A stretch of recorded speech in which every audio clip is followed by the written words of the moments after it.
Bonsoir à tous et bienvenue sur le trottoir d'à côté.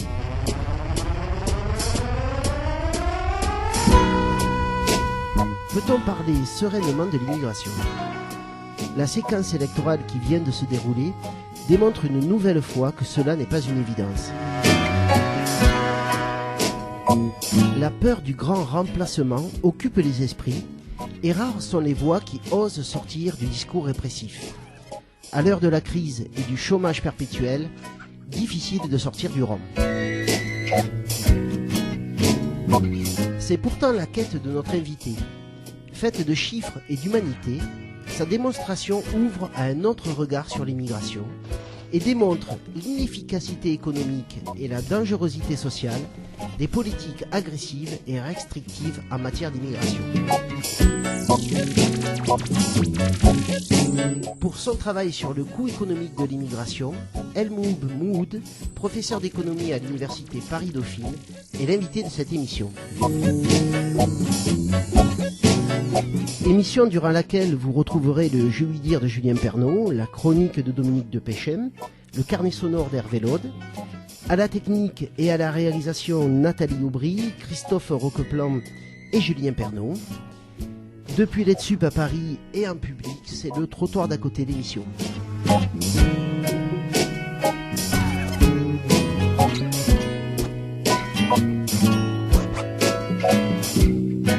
Elmoub Moud, bonjour. Bonsoir. Alors merci d'avoir accepté cette invitation. Vous êtes professeur d'économie à l'université Paris-Dauphine, directeur du groupement de recherche internationale du CNRS, développement des recherches économiques internationales euro-méditerranéennes. Alors vous êtes spécialiste de la relocalisation industrielle, mais aussi reconnu pour vos travaux sur la migration et son coût économique. Et c'est pour cela que nous avons souhaité vous inviter aujourd'hui pour travailler cette question si présente, si douloureuse et humaine qu'est l'immigration. Alors peut-être pour commencer, je voudrais vous poser une question un petit peu plus personnelle. Je me suis demandé comment travaillait un petit peu un économiste. Alors on sort de 2 séquences électorales, 2 dimanches d'élection. Alors, on connaît les résultats, on a vu comment ça s'est passé, on a aussi entendu tout le discours sur l'immigration. J'imagine que cela vous a fait réagir, que ça vous a transmis des émotions. Et je me demandais comment est-ce que le lundi matin on retourne au travail et comment on se confronte aux chiffres à partir de ces émotions. Est-ce qu'on arrive à les oublier ou à les mettre de côté? Est-ce que c'est impossible ou est-ce que les chiffres permettent justement de prendre de la distance? En fait, ça n'est pas seulement lié aux épisodes électoraux. C'est en permanence que la question est compliquée parce qu'elle est très fortement instrumentalisée, comme vous le savez. Évidemment, ça exacerbe durant les périodes électorales, mais c'est en permanence que depuis une dizaine d'années, la question de l'immigration, et pour les chercheurs, qu'ils soient économistes, sociologues ou géographes, est une question compliquée à traiter parce que extrêmement instrumentalisée. D'ailleurs, de toutes parts, hein, parce que vous avez en gros 2 écueils à éviter quand on travaille de manière sérieuse sur le sujet. Le premier, c'est évidemment celui auquel on a à faire face tous les jours, qui est la diabolisation de l'immigration et le fait de voir dans l'immigré, la figure du concurrent, de celui qui est responsable de tous les maux, jusqu'au problème également de sécurité et d'insécurité. Et le deuxième écueil, c'est celui qui consiste à considérer que la migration est la solution pour tout. Donc entre ces 2 écueils qu'on trouve communément admis, il est compliqué pour un chercheur qui a une méthodologie précise bien de rendre compte des vrais, enfin ce qu'il considère être des vrais avec ses outils, des vrais faits qui sont liés à l'immigration. Et c'est ce que j'essaye de faire. Le plus dur, c'est de se faire entendre. Le plus dur, c'est que quand on travaille sur des sujets instrumentalisés, je trouve que je travaille sur 2 sujets très instrumentalisés qui sont les migrations internationales et les délocalisations industrielles également. Et sur les 2 sujets, on a un écart énorme entre les résultats des chercheurs et la perception publique du thème, parce qu'il s'agit, en ce qui concerne l'immigration, il s'agit d'un thème humain, et même si tout ce qui est dit du point de vue du grand public est erroné, les peurs sont entretenues, les perceptions négatives sont travaillées, instrumentalisées, et ça a la vie dure. Et quand on est un chercheur qui essaie de rendre compte de manière pédagogique, comme on essaie de le faire les uns et les autres, des résultats, eh bien, c'est compliqué, mais il faut continuer à le faire, parce que sinon, on laisse place au fantasme et, disons, à l'absence de regard critique sur la situation. Alors c'est ce qu'on va essayer de faire ce soir, et on va voir que tout de suite d'ailleurs que l'immigration s'inscrit dans l'histoire et aussi dans les émotions. Et c'est pas facile de trouver de la sérénité dans ce débat, comme nous le rappelle le jeu Oui Dire de Julien Pernaut. J'aime pas les étrangers. Qui viennent manger le pain des Français. Voilà. La France se lance dans la révolution industrielle au milieu du 19e siècle. L'essor du machinisme et des nouvelles techniques de fabrication nécessite une main-d'œuvre très importante. En 1851, un recensement comptabilise pour la première fois les étrangers présents en France. Ils sont alors à peine 1% d'une population totale de 36 millions. Migrants, immigrés, deuxième génération, natifs ou de souche, clandestins ou réfugiés, les mots que forgent les démographes, les catégories dont ont besoin les économistes, circulent sans que l'on sache toujours bien de quoi on parle. Même si l'utilisation de surnoms comme pot de beurre ou vermine pour les Belges persiste un certain temps, Paris a bien assimilé ses immigrés. Il n'y a pas eu, comme à Marseille, d'émeutes anti-italiennes. Avec 200 000 étrangers, soit 7% de sa population, Paris est déjà en 1911 très cosmopolite. Tous les pays d'Europe y sont représentés. Je suis fier d'inaugurer aujourd'hui le musée de l'histoire de l'immigration. La Grande Guerre a amorcé l'immigration coloniale. Les bataillons d'Afrique du Nord se sont battus pour la France, les Tonkinois et les tirailleurs sénégalais aussi. D'autres ont été enrôlés dans les usines pour fabriquer les obus. Quand je vois un étranger qui arrive puis qui mange du pain, je dis ça c'est mon pain. Puisque je suis français et puis il mange du pain français, donc c'est mon pain à moi. En mai 1924, la Société Générale d'Immigration est créée pour recruter les travailleurs dans leur pays d'origine. À partir des années 20, des immigrés originaires de pays non frontaliers s'introduisent en grand nombre pour la première fois en France. Paris accueille des Arméniens chassés par le génocide, mais aussi une grande vague d'immigration juive d'Europe centrale. Et puis des Roumains, des Russes et surtout des Polonais. J'aime pas les étrangers. Parce que moi je suis français. Et je suis fier d'être français. Mon nom à moi, c'est Kula Kirstenski. Du côté de ma mère. Et Piazzano, Venditti, du côté d'un copain à mon père. L'augmentation des étrangers fléchit au début des années 30. Avec la grande crise économique mondiale et les mesures de protection de la main-d'œuvre nationale, l'immigration se ralentit. Alors que la xénophobie et l'antisémitisme se développent, la lutte électorale de 1936 va favoriser l'intégration des immigrés au sein de la classe ouvrière française. Quand vous êtes étranger, vous pouvez devenir français. C'est réglé, c'est bien, vous êtes naturalisé. Quand vous êtes immigré, vous ne pouvez pas devenir non-immigré. Vous l'êtes à vie, ou le seul moyen de ne plus être immigré, c'est de revenir dans votre pays d'origine. Au sortir de la Deuxième Guerre mondiale, experts et hommes politiques sont persuadés une nouvelle fois que l'appel à l'immigration est indispensable pour la reconstruction. Ils créent donc l'Office national de l'immigration. Bien sûr que cette immigration a suscité également, tout au long de son histoire, frustration, fracture, friction. Nous devons ni ignorer les talents, ni occulter les peurs. La guerre d'Algérie va retenir de nombreux jeunes sous les drapeaux. La troisième grande vague d'immigration n'en aura que plus d'ampleur. Les Algériens arrivent les premiers. Majoritairement originaires de Kabylie, ils travaillent pour envoyer de l'argent à leur village. C'est une immigration ouvrière dite de va-et-vient. Après la guerre d'Algérie, ils retrouvent la Kabylie très appauvrie. Une grande partie d'entre eux décident alors de revenir avec leurs femmes et leurs enfants. C'est le début des regroupements familiaux. L'immigration espagnole se fait au même moment. La France n'est pas un pays d'immigration et nous devons nous donner les moyens réglementaires et administratifs de gérer un quota zéro d'immigration. La France n'est plus, ne peut plus être une terre d'immigration nouvelle. Je l'ai déjà dit et je le réaffirme, quelque généreux qu'on soit, nous ne pouvons accueillir toute la misère du monde. Il y a plus de médecins béninois aujourd'hui qui exercent en France que de médecins béninois qui exercent au Bénin.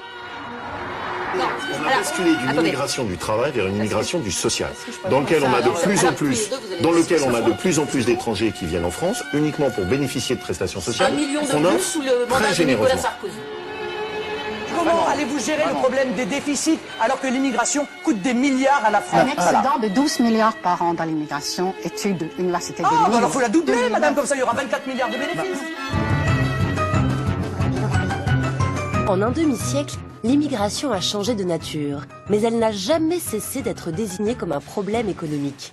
Les immigrés diminueraient notre part du gâteau. Avons-nous raison de continuer de penser l'immigration comme un problème économique ? Ou est-il grand temps de changer notre regard ? Petit cours d'histoire et mood pour nos auditeurs. Ça vous a rappelé des souvenirs ? Oui, bien sûr. Tout ça est parfaitement bien fait. Donc c'est une bonne synthèse de l'histoire de l'immigration depuis, disons, depuis les 30 dernières, 40 dernières années. Et le constat est juste, la France n'est plus un pays d'immigration, on en parlera. On va y venir, oui, mais on a entendu dans le Je lui dire combien aussi les positionnements idéologiques, les préjugés, les enjeux politiques se retrouvent dans les termes utilisés pour nommer ces personnes, immigrés, migrants, réfugiés, étrangers, migrants économiques. Comment comprendre l'utilisation de ces différents termes suivant les périodes et quels sont ceux que vous préférez utiliser ? Écoutez, moi j'utilise ceux que je peux mesurer, donc ceux pour lesquels j'ai une définition précise. Donc si je parle d'immigrés, je fais référence aux gens qui ont quitté un pays A pour aller vers un pays B, qu'ils aient pris la nationalité du pays d'accueil ou qu'ils aient gardé la nationalité de leur pays d'origine. C'est comme ça qu'on comptabilise en France 5,4 millions d'immigrés. Hein, si j'étais encore plus cynique en tant qu'économiste, je dirais que le stock d'immigration, c'est ça. C'est 8% de la population française en population résidente. Ça, ce sont des immigrés. C'est pour ça que dans le reportage, il y avait quelqu'un qui disait « Vous êtes immigré, vous restez immigré ». C'est vrai. Parce que vous preniez la nationalité du pays d'accueil ou que vous gardiez la nationalité du pays d'origine, si vous avez quitté un pays pour aller vers un autre pays, vous êtes un immigré du point de vue de la définition à la fois statistique. C'est comme ça qu'on comptabilise l'immigration au niveau mondial, au niveau des pays de l'OCDE, en France, et au niveau aussi réel, alors que les descendants d'immigrés ne sont pas des immigrés. Hein. Ma petite sœur qui est là est une descendante d'immigrés. Moi, je suis né dans un autre pays que celui-ci. Bien qu'arrivé à l'âge de 10 ans, je conserve la qualification d'immigré.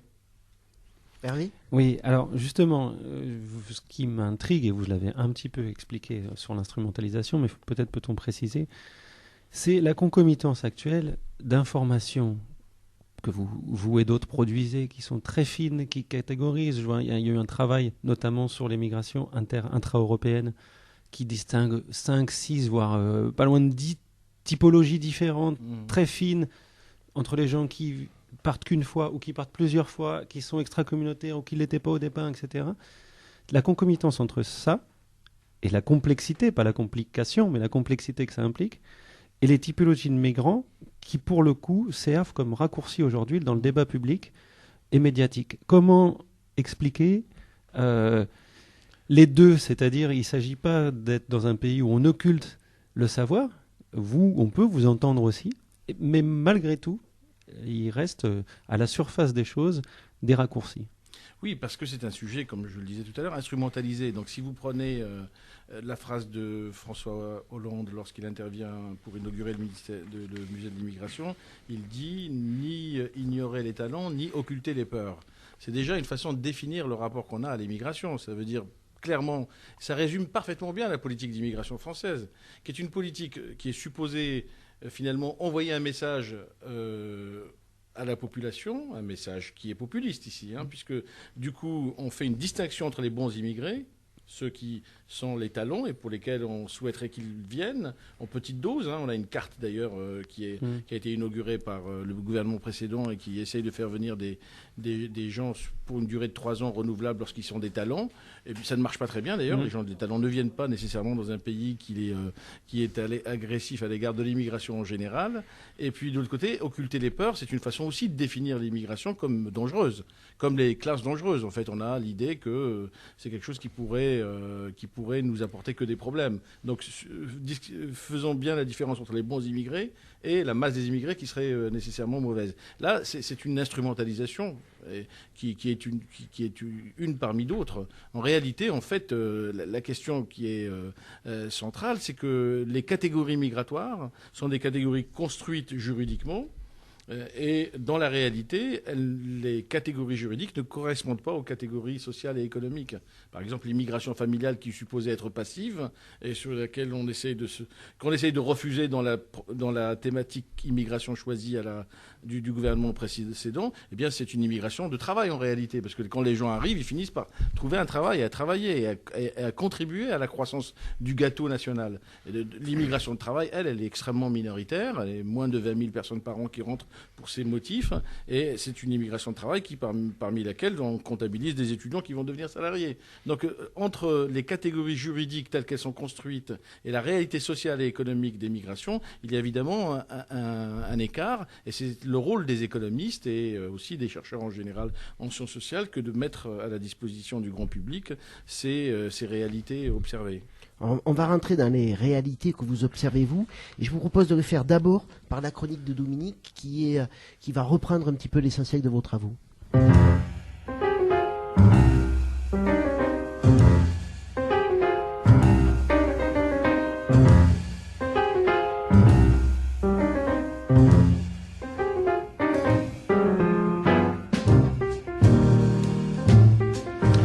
Alors, inviter un économiste dans cette émission. Cela paraît une évidence à la lecture de vos travaux. Ayant à s'inscrire dans la question de l'accueil et de l'intégration de jeunes et moins jeunes issus de l'émigration et de leur descendance, les travailleurs sociaux réalisent leur mission dans un environnement politique complexe, se confrontent aux stigmates, aux représentations sociales et à l'instrumentalisation de cette question de l'immigration. Ils doivent prendre leur distance avec les phrases toutes faites, les certitudes fondées sur des fantasmes, tout en tentant de saisir les conséquences de cette expérience de vie si particulière que représente la migration. Le titre de travailleur social ne suffit pas à se protéger dans ce tourbillon d'informations, de discours et d'images. Il faut sans cesse s'informer, travailler. Comment faire évoluer les mentalités, les regards, faire entendre un autre discours en période de crise, de chômage? Comment légitimer sa pratique? Votre travail est important pour poursuivre ces missions. Il y contribue de façon manifeste et est en soi une démarche politique. Pourquoi? Parce que vous contribuez à déconstruire quelques-unes de nos idées arrêtées grâce à vos études sur les effets de l'immigration. Par exemple, quand il apparaît que les États ont du point de vue économique tout intérêt à accueillir les migrants, à organiser cet accueil, que les effets des migrations sont de faible amplitude, que ce soit sur le marché du travail ou sur les finances publiques, que les migrants ne viennent pas occuper les mêmes emplois, ou encore que les migrants actuels sont de niveau socio-culturel élevé et de plus en plus qualifiés, les plus pauvres ne peuvent pas partir, ou encore qu'ils rapportent plus qu'ils ne coûtent en matière de protection sociale. De plus, vous démontrez que les effets des migrations sont positifs sur le commerce international et le développement des pays d'origine. Nous aurons l'émission pour revenir sur ces points. Sans évacuer l'argumentaire humaniste, vous faites de l'économie un argument pour le vivre ensemble, une bulle d'oxygène pour respirer dans cet air vicié où se mêlent les vieilles craintes de l'humanité. Mais alors, pourquoi ces études ne sont-elles pas davantage entendues? Pourquoi ne sont-elles pas la matrice du discours politique? Pourquoi ne viennent-elles pas en contrepoint de la violence des images proposées par les médias? Aimons-nous nous faire peur? Pouvoir affronter un futur d'un présent incertain, le monde actuel ne parle-t-il pas de la difficulté de cela? Comment se projeter? Les nouveaux guides sont manifestement à trouver du côté de l'économie et d'une déontologie au service d'un mieux vivre ensemble. Il vous faut trouver une place dans ce paradoxe qui fait que l'homme a de tout temps migré pour assurer sa survie, tout en faisant de l'étranger un éternel danger. Espérons que vous y parviendrez pour nous aider dans la réalisation d'un mieux vivre ensemble mondialisé.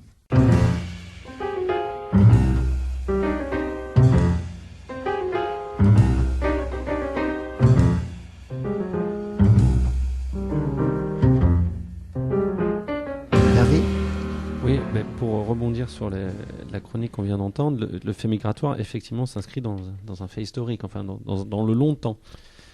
Aujourd'hui, semble-t-il, le monde est plus globalisé qu'il ne l'a jamais été. En revanche, est-ce que cet ensemble a contribué à entraîner une accélération du fait migratoire ou au contraire la circulation des marchandises, des capitaux, des savoirs, a-t-elle entraîné une diminution au départ? Alors, la question est très importante parce qu'il faut là décortiquer les choses. Les migrations internationales au XXe siècle sont beaucoup plus faibles qu'elles n'ont été au XIXe siècle. Donc, historiquement, on a plutôt un recul de l'immigration. Si vous regardez un chiffre très précis, si vous prenez la part des migrations internationales dans la population mondiale, d'accord, tel que j'en avais donné la définition tout à l'heure, il y a à peu près 240 millions de migrants dans le monde, internationaux. Cette part était en 1960 de 2,5%. Elle est passée aujourd'hui à 3%. Donc elle a augmenté d'un demi-point. Ça ne veut pas dire que le nombre de migrants n'a pas augmenté. Il a même doublé entre 1960 et aujourd'hui. Mais ça veut dire qu'il n'y a pas de pression migratoire parce qu'en même temps que la population augmente, vous avez vu comment ça a augmenté absolument considérablement, eh bien, les flux d'immigration qui augmentent beaucoup moins proportionnellement que l'augmentation de la population. En d'autres termes, on n'a pas quelque chose qui serait une déferlante migratoire dans les pays développés en provenance des pays en développement. Ça, c'est le premier point. Le deuxième point, c'est que la relation qu'entretient l'immigration, les migrations internationales et la mondialisation est une relation complexe. C'est une relation davantage de complémentarité que de substitution. Et pourtant, c'est très paradoxal. Pourquoi c'est paradoxal? Parce que si vous définissez la mondialisation comme je le fais, selon 5 composantes, le commerce international, les multinationales, les investissements directs, deuxième composante, la finance, troisième composante, les technologies et les connaissances, quatrième composante, et que vous ajoutez cette composante qui est en fait souvent négligée mais qui est ancestrale, qui est la migration internationale, eh bien, vous avez un paradoxe remarquable qui est que toutes les autres composantes de la mondialisation ont été très largement libéralisées. Les droits de douane ont chuté, les mouvements de capitaux sont libres, il n'y a plus de frein au mouvement de capitaux, les technologies et les connaissances circulent de manière absolument sans précédent grâce aux technologies de l'information et de la communication. Si vous prenez en plus les investissements directs, les multinationales n'ont jamais été aussi libres que depuis les années 80 de localiser leurs activités où elles le souhaitent. Donc les coûts de mobilité pour toutes les composantes de la mondialisation ont chuté. Par contre, les coûts de mobilité des migrants, des hommes, des femmes, ont augmenté considérablement. Pourquoi? Parce que depuis la fermeture de l'immigration, les coûts de mobilité, les coûts pour émigrer sont devenus prohibitifs. Pour les personnes qui veulent... Pour les personnes qui veulent partir. C'est répandu jusqu'à la mort d'ailleurs. Le coût prohibitif, c'est le coût mortel.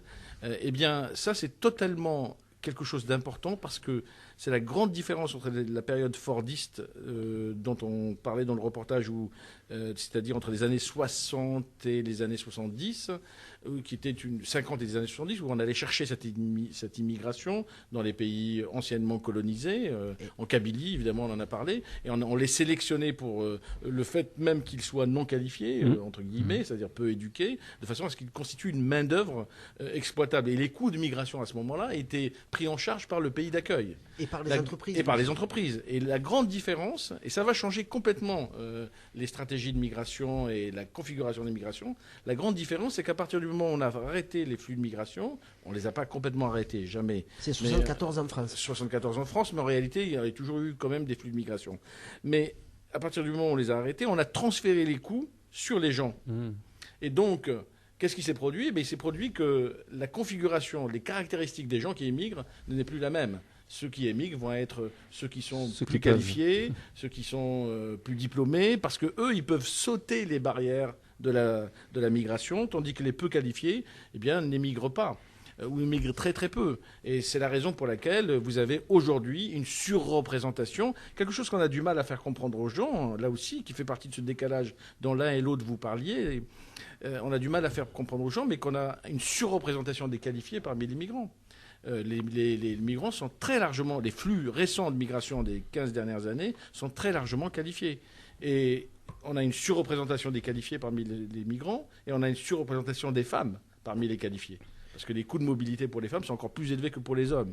Et donc, si vous voulez, c'est ce qu'on appelle, nous, en tant qu'économistes, un effet d'autosélection. C'est-à-dire que les gens s'autosélectionnent à la migration et seuls les plus qualifiés d'entre eux peuvent partir. Donc, globalement, pour répondre à votre question, on a bien une relation de complémentarité entre la mondialisation et les migrations internationales, cela en dépit des restrictions considérables que subissent les migrations. Et puis, deuxième paradoxe, les migrations internationales produisent des effets sur les pays d'origine beaucoup plus importants que les autres composantes de la mondialisation, qui sont pourtant beaucoup plus libéralisées.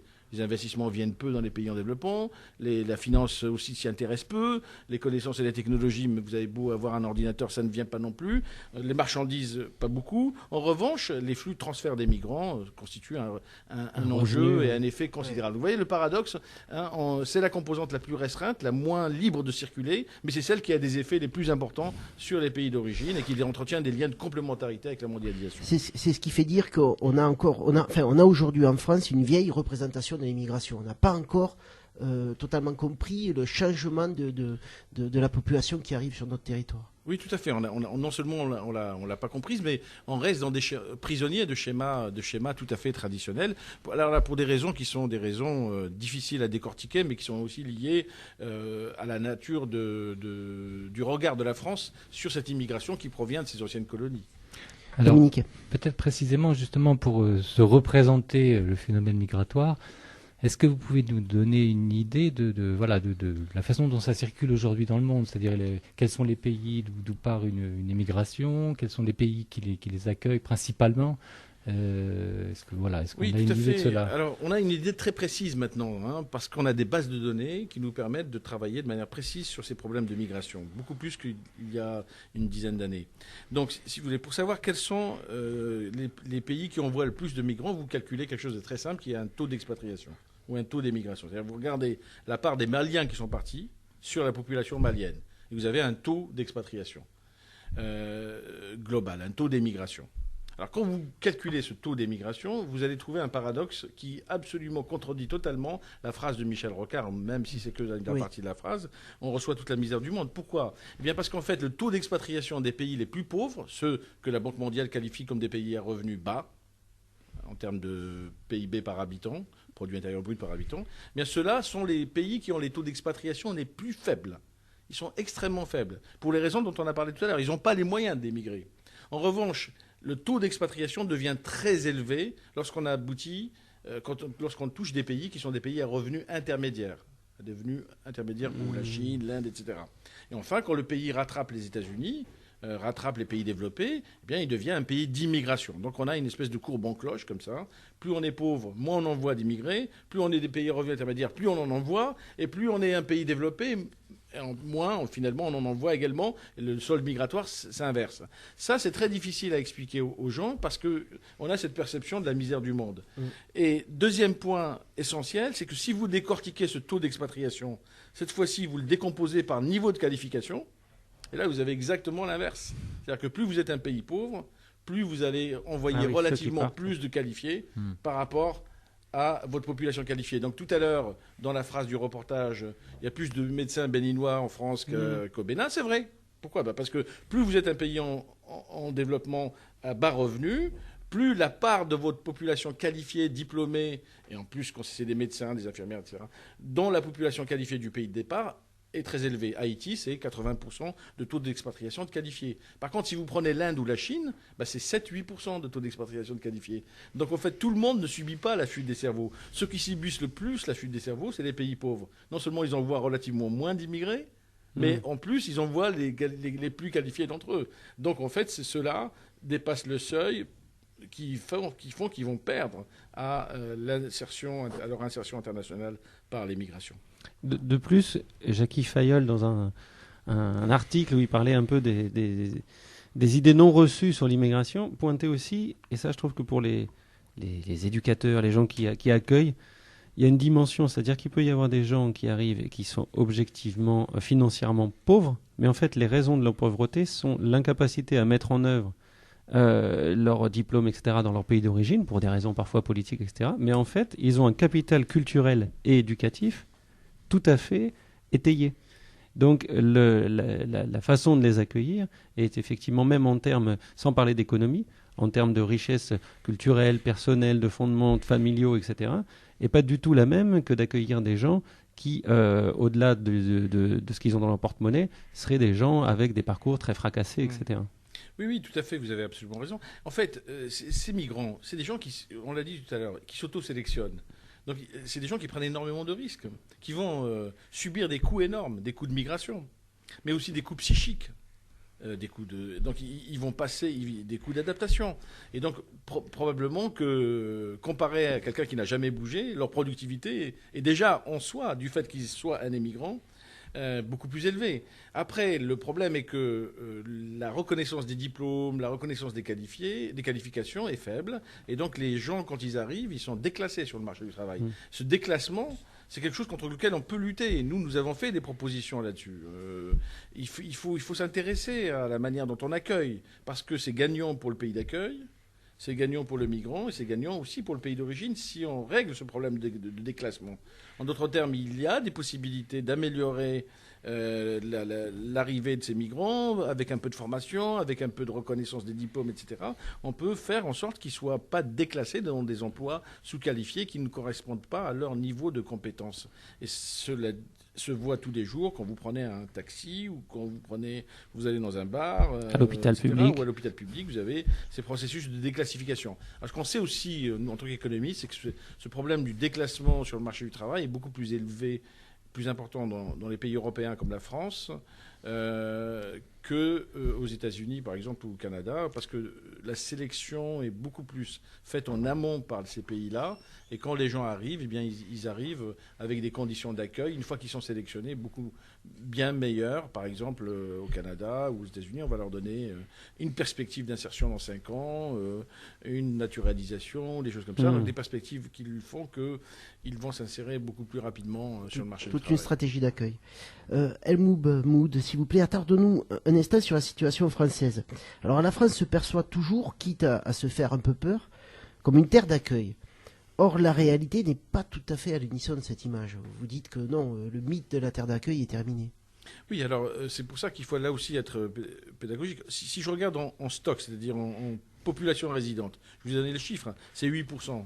Allez, disons, d'immigrés en France par rapport à la population. Évidemment, on ne comptabilise pas les descendants d'immigrés qui sont des Français. Ça, c'est tout à fait net.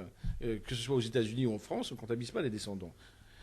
Et donc, on a 5,5 millions d'immigrés. Cette part dans la population de la France, c'est 8%. La France se trouve à peu près en dessous de la moyenne de l'OCDE. Ouais. Un petit peu en dessous de la moyenne de l'OCDE. Les pays les plus importants, c'est la Nouvelle-Zélande, le Canada, l'Australie, qui affichent des taux d'immigration par rapport à la population d'à peu près, disons, de 15 à 20%. Et après, à côté, vous allez prendre les États-Unis, l'Allemagne, etc., qui vont afficher des taux autour de 10 à 15%. Et la France, donc, est dans des situations raisonnables. Elle a un stock de migrants qui sont arrivés dans les années 60, 60-70, et qui constituent donc 8% de la population. Maintenant, l'autre regard, c'est le regard sur les flux. Depuis 10 à 15 ans, nous recevons chaque année, c'est là-dessus qu'il y a une escroquerie dans les débats publics, parce que ça, les politiques le savent, quand ils font des débats publics et qu'ils acceptent l'idée qu'on serait une terre d'immigration envahie avec les idées du grand remplacement, etc., c'est évidemment complètement erroné. Pourquoi ? Parce qu'on accueille des flux qui sont inférieurs à 200 000 immigrants par an en flux. Ça représente 0,2% de la population française, contre 0,7% de la population moyenne des pays de l'OCDE. L'Organisation de coopération et de développement économique qui regroupe les pays développés pour lesquels on peut comparer la France. Donc on est 3 fois moins que la moyenne des pays de l'OCDE, et ça structurellement depuis 15 ans. Donc dire qu'on est un pays d'immigration massive est une erreur totale. En plus, sur ces 200 000, vous en enlevez 100 000 qui repartent chaque année, il vous en reste 100 000. Et si sur ces 100 000 qui restent, vous en enlevez 60 000, c'est des migrations familiales, de regroupement familial au sens strict du terme. C'est-à-dire pas comme aux États-Unis où le regroupement familial est plus large. Aux États-Unis, le regroupement familial, c'est vous faites venir vos enfants, votre femme, mais aussi vos parents. Ici, c'est uniquement les mineurs, enfants et l'épouse, le conjoint. Et là, on est à 60 000. Et ça, c'est une convention internationale incompressible. Après, on a 20 000 d'immigrants, 15 à 20 000 immigrants de travail, et puis on a de l'immigration d'étudiants, et puis on a de l'immigration de réfugiés, demandeurs qui représente 10% à peu près. Et voilà, on en est là. On est classé juste après le Japon, la Corée du Sud C'est-à-dire, on est parmi les pays les plus fermés du monde. Allez dire ça à quelqu'un qui vous dit on est envahi par l'immigration, comme disait Fernand Reynaud dans le reportage, on n'aime pas les étrangers parce qu'ils viennent prendre le pain des Français. Mais c'est pas du tout la réalité. Et ce qui est grave, c'est que les gouvernants et les responsables politiques connaissent ces chiffres parce qu'ils nous auditionnent. Avant les élections de 2012, j'avais écrit une grande tribune dans Le Monde où on avait absolument donné tous ces chiffres. On avait fait état de ça aux candidats aux élections. Pourtant, il a été accepté comme un fait acquis que la pression migratoire était énorme et qu'il fallait, pour reprendre la formule de François Hollande, à la fois reconnaître les talents, mais ne pas occulter les peurs. Ben voilà, ça c'est le drame dans lequel nous sommes, parce que du coup, ça nous empêche d'avoir une politique efficace d'immigration. Ne parlons même pas d'une politique équitable, mais c'est seulement efficace. Du coup, on n'a pas de politique d'immigration. Parce que cette peur, elle n'est pas ontologique, elle n'est pas obligatoire, elle peut être travaillée. Non, elle n'est pas, parce qu'en fait, le problème clé, pour revenir à vos questions tous les trois initiales, qui sont des questions très importantes, qui sont pourquoi cette perception, ce décalage de perception. Évidemment, et moi, c'est ça qui m'interroge aussi beaucoup. Mais c'est parce qu'en fait, les problèmes qui sont en apparence affectés aux immigrés ne proviennent pas de l'immigration, des flux d'immigration. Comme vous l'avez vu, c'est des flux très bas. Donc ce n'est pas ça. Vous pourrez arrêter aujourd'hui ces flux, que ça ne changerait pas ces problèmes-là. C'est des problèmes d'aménagement du territoire. Depuis les années 90, on assiste à une triple de ségrégation urbaine, territoriale et ethnique, sociale. C'est nouveau dans l'histoire économique française. Avant, si vous voulez, on avait évidemment des décrochages sociaux, mais on pouvait mener des politiques, vous qui êtes dans le travail social, des politiques de redistribution non territorialisées et non ciblées. Il suffisait simplement d'avoir des politiques d'éducation familiale, ça marchait relativement bien. La nouveauté, à partir de la fin des années 80 et des années 90, c'est que se forment des poches de pauvreté dans lesquelles se concentrent des gens qui sont assignés à résidence dans des territoires qui sont des territoires peu servis par les biens publics et qui, évidemment, rassemblent les plus fragiles d'entre eux, qui sont effectivement les populations immigrées qui sont arrivées récemment. Et évidemment, ceci ne représente qu'une part minoritaire de l'ensemble de ce stock d'immigrés. Mais c'est ça qui est le plus visible. Et dans la mesure où ces poches se concentrent dans certains endroits, il est dans la représentation générale du grand public et de la télévision et des médias et des reportages d'avoir cette représentation sur tout l'ensemble du territoire. Et nous qui travaillons aussi sur le découpage du territoire en zone d'emploi, on voit bien que le vote Front National, par exemple, ne se fait pas nécessairement dans des endroits, loin de là, où il y a une présence d'immigrés. Mais la représentation liée à cette concentration, dans certains endroits d'une population pourtant minoritaire, va constituer un phénomène qui va être, si vous voulez, la référence dans les perceptions. Ça, c'est extrêmement important parce que vous avez exactement la même chose sur la politique du marché du travail, la politique du logement. Donc, une façon d'être utile, c'est de ne pas justement accuser l'immigration de ces mots, parce que ça n'est pas le cas. Moi, je ne suis pas un défenseur de l'immigration. Je suis un économiste. Donc si j'observais qu'il s'agissait bien d'une relation de causalité entre immigration et problème, je le dirais, parce que mon point de vue, c'est un point de vue d'économiste. Et en réalité, on pourrait très bien, encore une fois, freiner l'immigration, l'arrêter totalement, que ces problèmes ne seraient pas réglés aujourd'hui. Donc il faut avoir un bon diagnostic, le reconnaître, afin d'avoir une politique efficace d'immigration. Sortir du bouc émissaire. Absolument, qui ne sert à rien et qui, en plus, effectivement, attise les peurs et fait qu'ensuite, on passe à côté des effets bénéfiques de cette immigration. On va y venir à ces effets bénéfiques tout de suite, Dominique. Avançons un peu dans la question du diagnostic, justement, et la question de la relation entre l'immigration et le marché du travail, avec aussi une représentation que le chômage ne permettrait pas cet accueil de personnes qui viendraient justement occuper des emplois, etc. Vous déconstruisez cette idée à travers la notion que les personnes qui immigrent ne prennent pas le travail de ceux qui sont déjà les autochtones, comme vous dites. Oui, bien sûr. Là aussi, encore une fois, nous sommes économistes, donc nous avons des méthodes, des modèles économiques, des données statistiques, des données parfois individuelles, ce qu'on appelle des données d'enquête sur des vrais individus, pas seulement des statistiques. Et nous observons, nous mesurons. Donc ce que nous vous disons, ce sont les résultats de nos mesures. Et il y a un consensus dans la littérature sur la France en particulier. Lorsque vous augmentez de 10% les flux d'immigration, ça produit quoi? Ça produit une augmentation de ce qu'on appelle l'offre de travail, par les gens qui offrent leur travail sur le marché du travail, supposons qu'il y a un marché du travail. Ils viennent, ils offrent leur travail, donc il y a une augmentation de cette offre de travail. Donc la première perception qu'on a, et c'est ça que véhiculent beaucoup de gens, à gauche comme à droite d'ailleurs, c'est que ça va baisser les salaires et que ça va baisser l'emploi des autochtones, des natifs. Et pourquoi on n'observe pas ça? Pourquoi, au contraire, il y a deux études récentes, une du CEPI, une de Javier Ortega et Grégory Verdugo, London School of Economics, Banque de France. Dans les deux cas, on trouve un impact positif sur les salaires des natifs, des Français. Donc c'est pas, ils nous prennent pas le palais. C'est intéressant. Pourquoi? Parce qu'en fait, quand vous décortiquez les choses de manière fine, au niveau de tous les individus, on dispose d'informations très intéressantes sur les caractéristiques des travailleurs.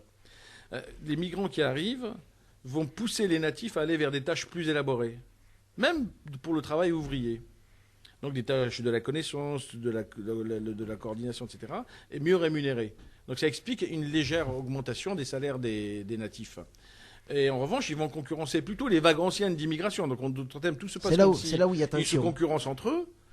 Mais ils ne concurrencent pas, au contraire, les insiders, ce qu'on appelle les insiders, ceux qui sont dans le marché du travail et qui vont au contraire bénéficier de l'apport de cette immigration. Ça, c'est l'effet sur l'offre de travail. Mais parallèlement, les migrants qui arrivent, cette augmentation de 10% supposée, qu'est-ce que ça produit sur un autre marché qui est le marché des biens? C'est qu'ils consomment. Donc la demande va augmenter. Donc ils contribuent à l'augmentation du gâteau. Non pas à prendre la part du gâteau des Français, mais à augmenter la taille du gâteau des Français. Et donc c'est ça qui explique qu'il peut y avoir des effets bénéfiques sur la croissance aussi. Mais en tous les cas, le consensus dans la littérature économique, la plus récente et la plus sérieuse, c'est que l'effet de l'immigration sur le marché du travail est d'une très faible amplitude. C'est presque rien. Pour qu'il y ait un effet d'une amplitude absolument considérable, il faudrait revivre la même expérience que l'arrivée des rapatriés d'Algérie en 62, 1 million de gens qui arrivent d'un seul coup, ou l'arrivée des réfugiés syriens au Liban de 1,5 million, c'est-à-dire pratiquement le quart de la population libanaise. Là, vous avez des effets. Mais quand vous avez des chiffres comme cela, 10% de croissance, c'est rien.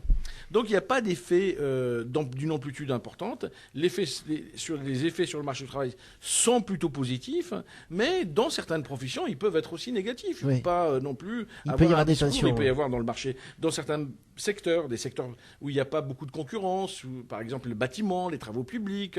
Là, il peut y avoir des effets. Encore une fois, ceux qui subissent les conséquences, c'est pas les natifs, c'est plutôt les vagues anciennes d'immigration. On a vu ça dans un travail que vous avez cité sur le Portugal. On avait fait un travail sur les migrations intra-européennes, la circulation en Europe, et on avait vu arriver dans les années 90 un afflux massif de migration en Espagne et au Portugal, de migrants qui arrivaient d'Europe de l'Est, d'Europe orientale, centrale et orientale, en particulier de Moldaves et d'Ukrainiens.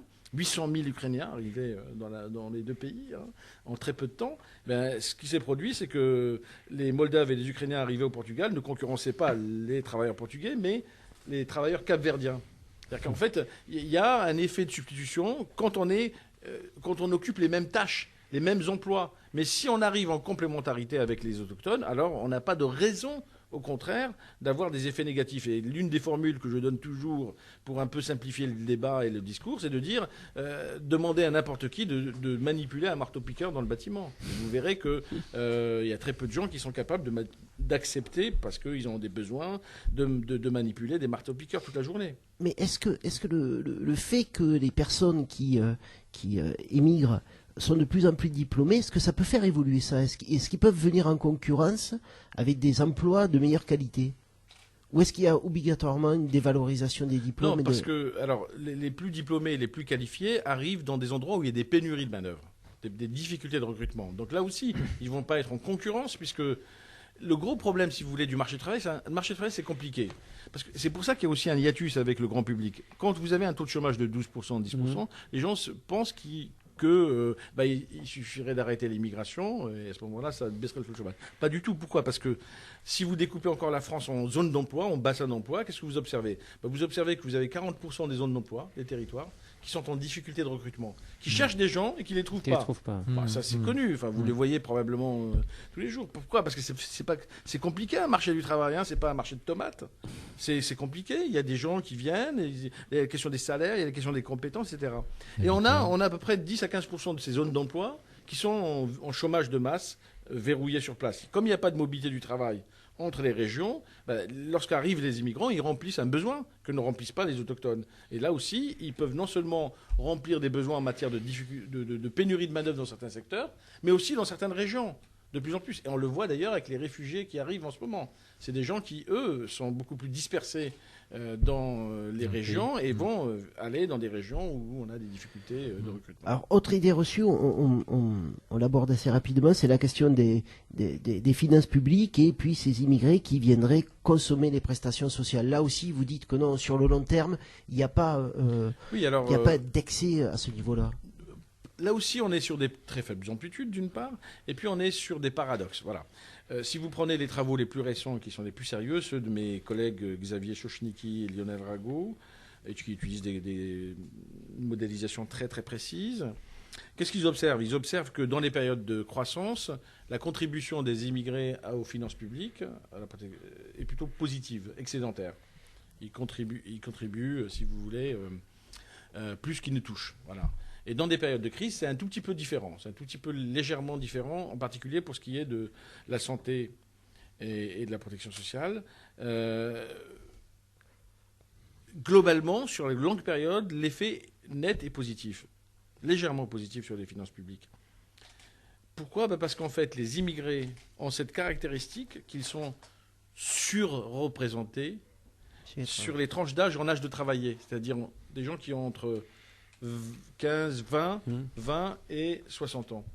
Et ils sont sous-représentés dans les tranches d'âge qui consommeraient plus de santé, plus de retraités, qui sont les retraités et les enfants.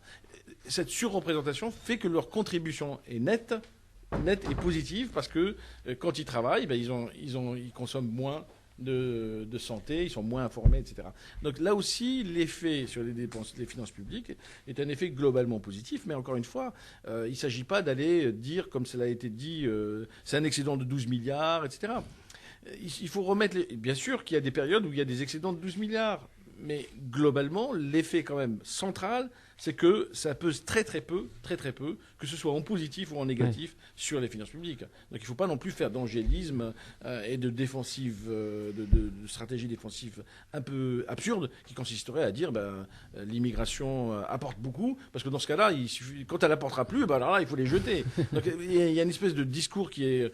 C'est pour ça que je parlais de deux écueils tout à l'heure. Il y a aussi l'écueil qui consiste à vouloir absolument défendre l'immigration sous des arguments de bénéfice.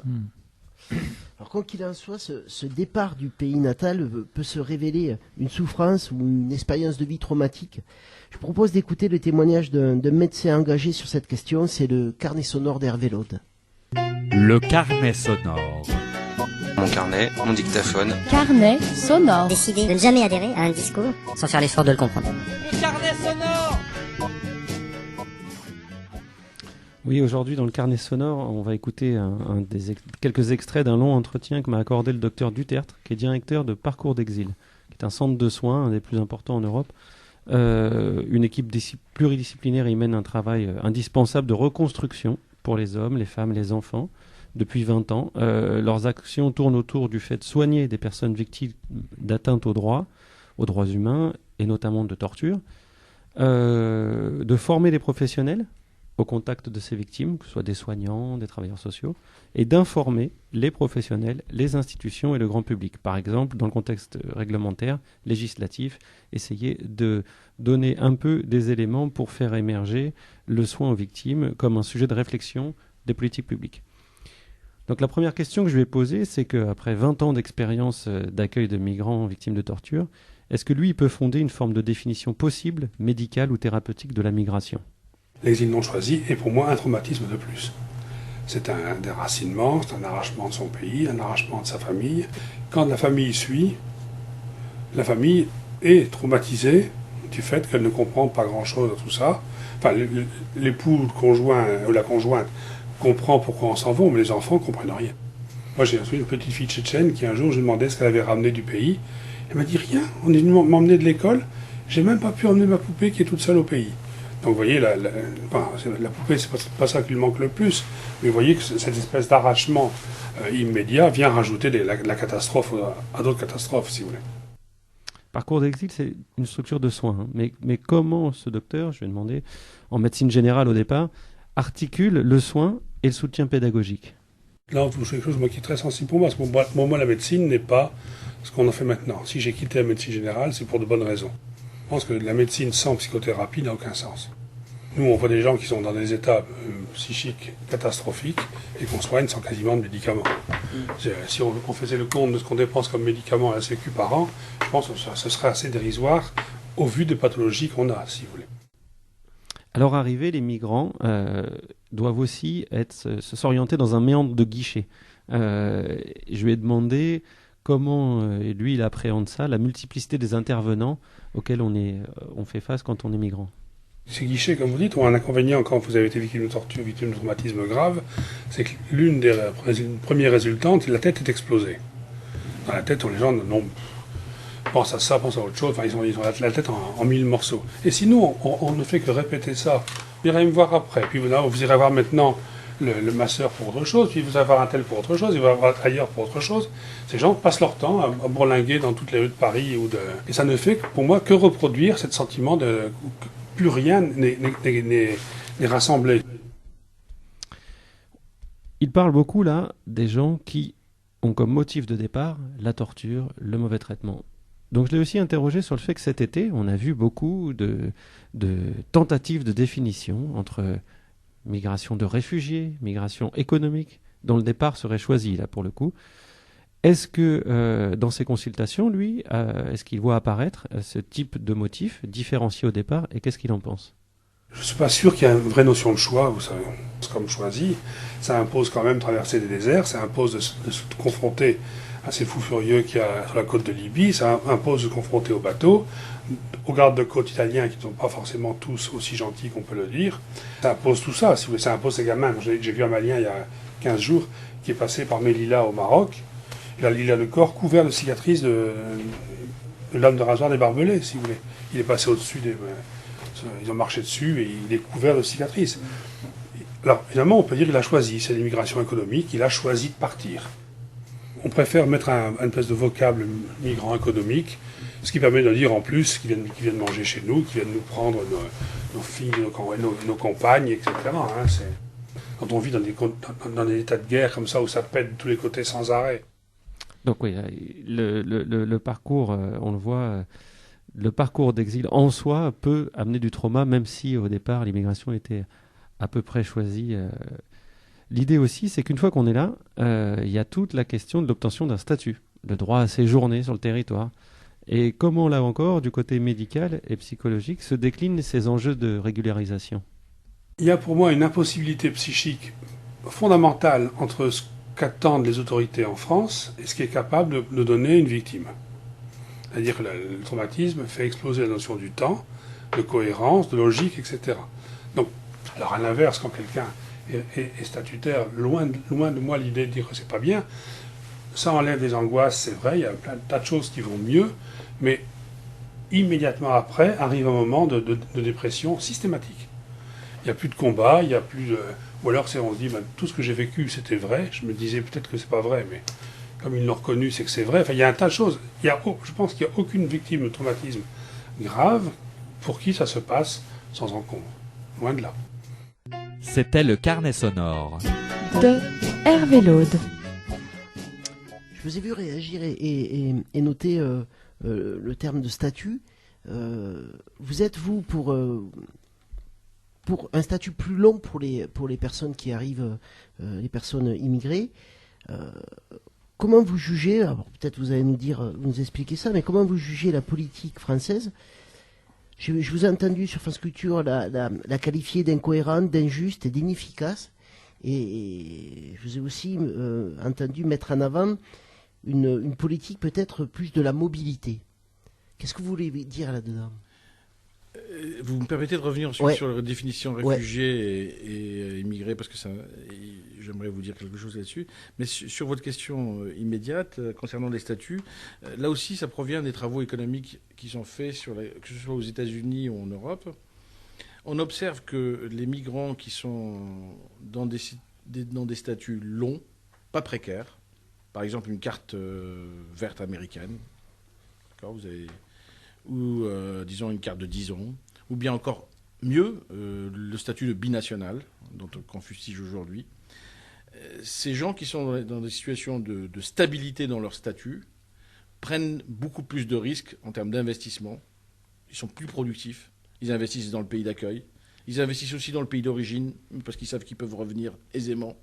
Et donc, ils construisent eux-mêmes un circuit, une circularité, une mobilité qui est bénéfique, qui a un triple gain, en fait, pour les pays d'accueil, les pays d'origine et les migrants eux-mêmes.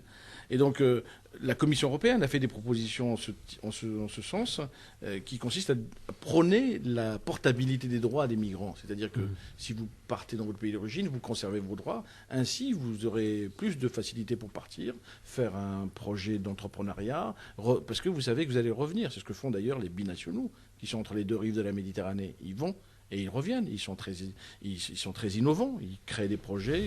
Il y en a un, par exemple, qui vient de créer un projet d'un insecticide biologique en Algérie. Voilà, donc il le crée parce qu'il est intéressé. C'est un phénomène d'attachement.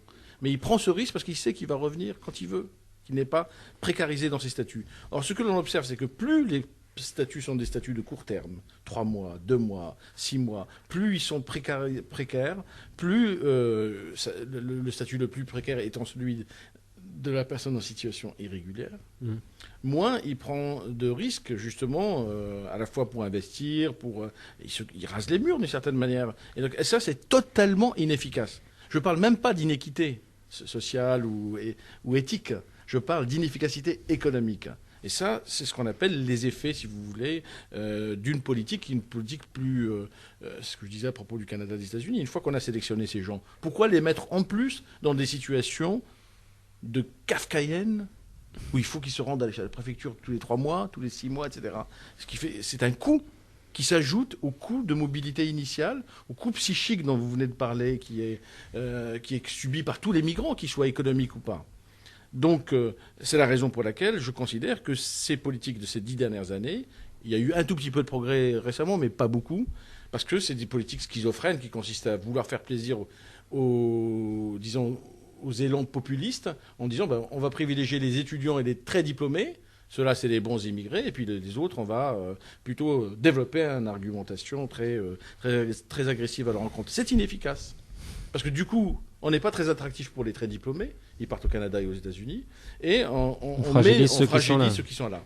Donc ça, c'est vraiment une question importante. Alors sur la question, si j'ai encore 2 secondes, si j'ai encore 2 minutes, je voudrais vous donner mon point de vue sur la question de la différence entre réfugiés et immigrés. Il faut aussi clarifier les choses, parce que depuis l'arrivée de ces immigrés... de ces migrants réfugiés en provenance de Syrie en particulier, le vocabulaire a beaucoup évolué. Et on a eu beaucoup d'instrumentalisation aussi. On a vu des personnalités politiques dire que ce n'étaient pas des réfugiés, mais des réfugiés cachés, économiques cachés, etc. En fait, qu'est-ce que c'est qu'un réfugié ou un migrant forcé? C'est un migrant qui est parti parce qu'il a subi un choc. Un choc qui peut être d'ordre de guerre, ethnique, politique, c'est le cas de la Syrie, ou un choc climatique. On va en avoir aussi de la migration climatique. Par exemple... Et ces migrants vont être forcés de partir. En tout cas, de quitter l'endroit où ils étaient initialement, pour survivre. Et parmi eux, il peut y avoir des gens qui sont des migrants qui ne sont pas menacés directement par Daesh ou par d'autres, mais qui peuvent partir parce que le choc de la destruction économique lié à la guerre, ce qu'on appelle un choc exogène en tant qu'économiste, ce choc va faire disparaître leur outil de production, leurs revenus. Et donc, s'ils partent, on dit ils viennent pour des raisons économiques. Mais en fait, ils ne seraient jamais partis s'il n'y avait pas eu ce choc initial. Du coup, vous allez avoir une surreprésentation de gens très qualifiés parmi eux. Et c'est la raison pour laquelle, en termes de déterminants, si vous voulez, de facteurs qui poussent à partir, il y a quand même une différence entre les migrants qui partent de zones choquées, par rapport aux migrants qui partent de zones plutôt stables et qui vont choisir, avec beaucoup de difficultés, avec un coût psychique, etc. Moi, je les mettrais quand même pas sur les mêmes plans, parce que dans ce cas-là, on n'a plus de possibilité d'avoir une rationalité des choses. Et donc, je dirais que ces migrants-là, eux, ils vont venir parce que, par exemple, s'ils font partie ils ont répondu à un programme canadien, ils ont rempli le permis à points pour partir, ben, ils vont avoir un emploi, etc. Et là, c'est pas du tout la même chose. Et du coup, si vous voulez, c'est important parce que quand vous accueillez ces migrants, ben, ça compte dans l'évaluation de leurs bénéfices, de leur impact en termes de coûts comme en termes de gains. Donc des réfugiés ont cette spécificité-là d'être partis pour des raisons forcées, mais lorsqu'ils arrivent, ils sont comme les autres immigrés, ils vont contribuer de la même manière à la hausse de l'offre de travail, à la hausse de la demande sur le marché des biens, etc. La seule différence, c'est que comme ils sont beaucoup plus qualifiés, leur gain va être rattrapé assez rapidement et ils vont avoir, par rapport aux migrants économiques, un coût, ce que j'appelle un coût transitionnel. Parce que comme ils ne vont pas tout de suite avoir leur statut de réfugié, de permis de travail, etc., la collectivité peut prendre en charge pendant un certain temps le coût de leur arrivée. Mais ce coût-là, il peut être compensé très vite. Nous sommes en train de travailler là-dessus en ce moment, sur justement les effets comparés de l'immigration forcée par rapport à l'immigration, disons, économique, choisie. Hein. Et on a ce type de différence. Mais il faut bien les identifier pour pouvoir avoir une politique correcte. C'est tout ça qui est un peu la rationalité, la motivation de nos travaux. Consiste à dire, si on connaît bien, on arrive bien à diagnostiquer les choses, on peut avoir des solutions, des propositions de politique économique qui soient un peu meilleures que celles qui consistent à réagir au jour le jour en fonction de l'actualité, en fonction surtout des peurs et des instrumentalisations quotidiennes. On l'a vu avec les réfugiés, on est passé de tout au tout avec le changement de la position de Merkel, par exemple. Bon, on va les suivre, ces évolutions de vos travaux sur le trottoir d'à côté. Merci beaucoup, Helmut Mood. Merci d'être venu. C'était le trottoir d'à côté, l'émission. Vous pouvez écouter cette émission et toutes les autres émissions de la radio sur notre site trottoir-dacote.fr. N'oubliez pas notre page Facebook aussi. Voilà, c'était le trottoir d'à côté et ça fait du bien de se parler.